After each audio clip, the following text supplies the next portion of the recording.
ગીર સોમનાથનું વેરાવળ હાલ દારૂ અને બુટલેગરના કારણે ચર્ચાનો વિષય બન્યું છે। 2 દિવસ પહેલા ધારાસભ્ય વિમલ ચુડાસમાએ દારૂ અંગે પત્ર લખ્યો હતો। તેવામાં આજે નિર્લિપ્રાયની ટીમે વેરાવળમાં દરોડો પાડે છે અને લાખો રૂપિયાનો દારૂ પકડાય છે। તેવામાં ફરી એકવાર વિમલ ચુડાસમાએ સ્થાનિક પોલીસ સામે આરોપો લગાવ્યા છે અને શું હતો આ સમગ્ર મામલો તેની વિગતે વાત કરીએ આ વિડીયોમાં।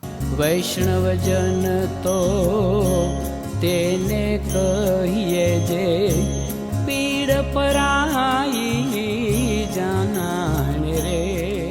નમસ્કાર, નવજીવન ન્યૂઝમાં આપનું સ્વાગત છે। હું છું જયંત દાફડા। ગીર સોમનાથમાં તાજેતરમાં એક મહિલા બુટલેગરનો વિડીયો વાયરલ થયો હતો, જેમાં કયા પોલીસવાળાને કેટલો હપ્તો આપવામાં આવી રહ્યો છે તેનો ઉલ્લેખ કરવામાં આવ્યો હતો। આ વિડીયો વાયરલ થતાં ગીર સોમનાથ પોલીસનો ભાંડો ફૂટ્યો હતો। તેવામાં તાજેતરમાં બુટલેગરો સામે ધારાસભ્ય વિમલ ચુડાસમા મેદાને આવ્યા હતા અને તેમણે જિલ્લા પોલીસ વડાને પત્ર લખ્યો હતો, જેમાં લખવામાં આવ્યું હતું દીવથી પણ સસ્તો દારૂ છે તે ગીર સોમનાથમાં વેચાઈ રહ્યો છે અને બેફામ રીતે વિદેશી દારૂ બુટલેગરો દ્વારા પોલીસની રહેમરા મીઠી નજરે વેચાઈ રહ્યો છે તથા જાહેરમાં ડ્રગ્સ, ક્રિકેટના સટ્ટા, યંત્રની ગેમ બુટલેગરો દ્વારા ચલાવવામાં આવી રહી છે અને ગીર સોમનાથની હાલત ગોવા જેવી થઈ ગઈ છે। જોકે આ પત્ર બાદ આજે ગીર સોમનાથ જિલ્લામાં સ્ટેટ મોનિટરિંગ સેલ દરોડો કરે છે અને લાખો રૂપિયાનો દારૂ ઝડપાય છે। વેરાવળની હુકડો સોસાયટી નજીક ટેન્કરમાં ગુપ્ત રીતે વિદેશી દારૂનો જથ્થો ઉતારવામાં આવ્યો હોવાની બાતમી એસએમસીને મળે છે અને બાતમીના આધારે વહેલી સવારે લગભગ 5 વાગ્યે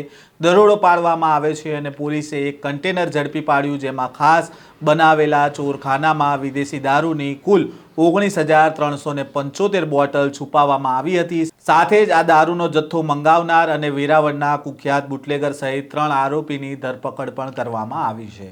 એસએમસીની કાર્યવાહી બાદ ધારાસભ્ય વિમલ ચુડાસમાએ શું કહ્યું છે તેમને પણ સાંભળીએ।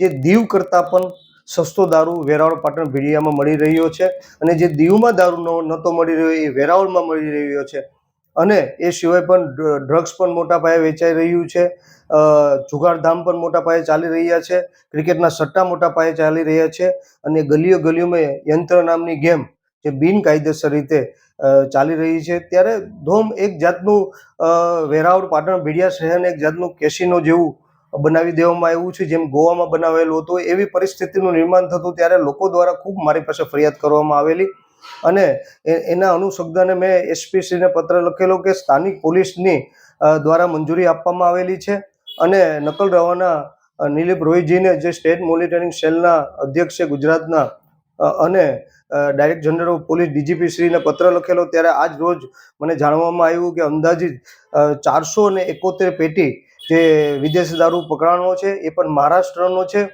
અને હજી પણ પોલીસ તંત્ર દ્વારા વધુ તપાસ કરવામાં આવે તો મોટા પાયે ખૂબ મોટા પાયે વિદેશી દારૂ, ડ્રગ્સ અને ક્રિકેટ સટ્ટા અને એના સિવાય પણ જુગારધામ અને યંત્ર નામની ગેમ જે ખાસ કરીને નાના મજૂર લોકો અને છેતરી રહ્યા છે, ગલીએ ગલીએ જાહેરમાં ખોલવામાં આવેલી છે તો મોટા પાયે પકડાય અને વેરાવળ ભીડિયા અને પાટણની પ્રજા જે નાનામાં નાના ગરીબ માણસો જે અને મારું યુવાધન જે આના રવાડે ચડ્યું છે એ યુવાધનને પણ બચાવી શકાય। ત્યારે હું ખાસ કરીને સ્ટેટ મોનિટરિંગ સેલના મુખ્ય અધિકારી નિલીપ રોયજીનું હું ખાસ કરીને એનો આભાર માનીશ અને director general of police DGP શ્રીનો પણ ખૂબ ખૂબ આભાર માનીશ કે આ રીતે કાર્ય કરતા રહ્યો અને સોમનાથ દાદા આપણે શક્તિ આપે આ રીતે કાર્ય કરવામાં। કે સ્થાનિક પોલીસે મંજૂરી આપેલી હોય અથવા આપેલી છે તો જ આ શક્ય હોઈ શકે, તો જ જાહેરમાં હોઈ શકે। પોલીસ ધારે તો 2 મિનિટમાં ગમે એને પકડી શકે, પોલીસ ધારે તો 2 મિનિટમાં ઓવરલોડ વાહન છે એને જવા દઈ શકે, 2 મિનિટમાં પકડી શકે,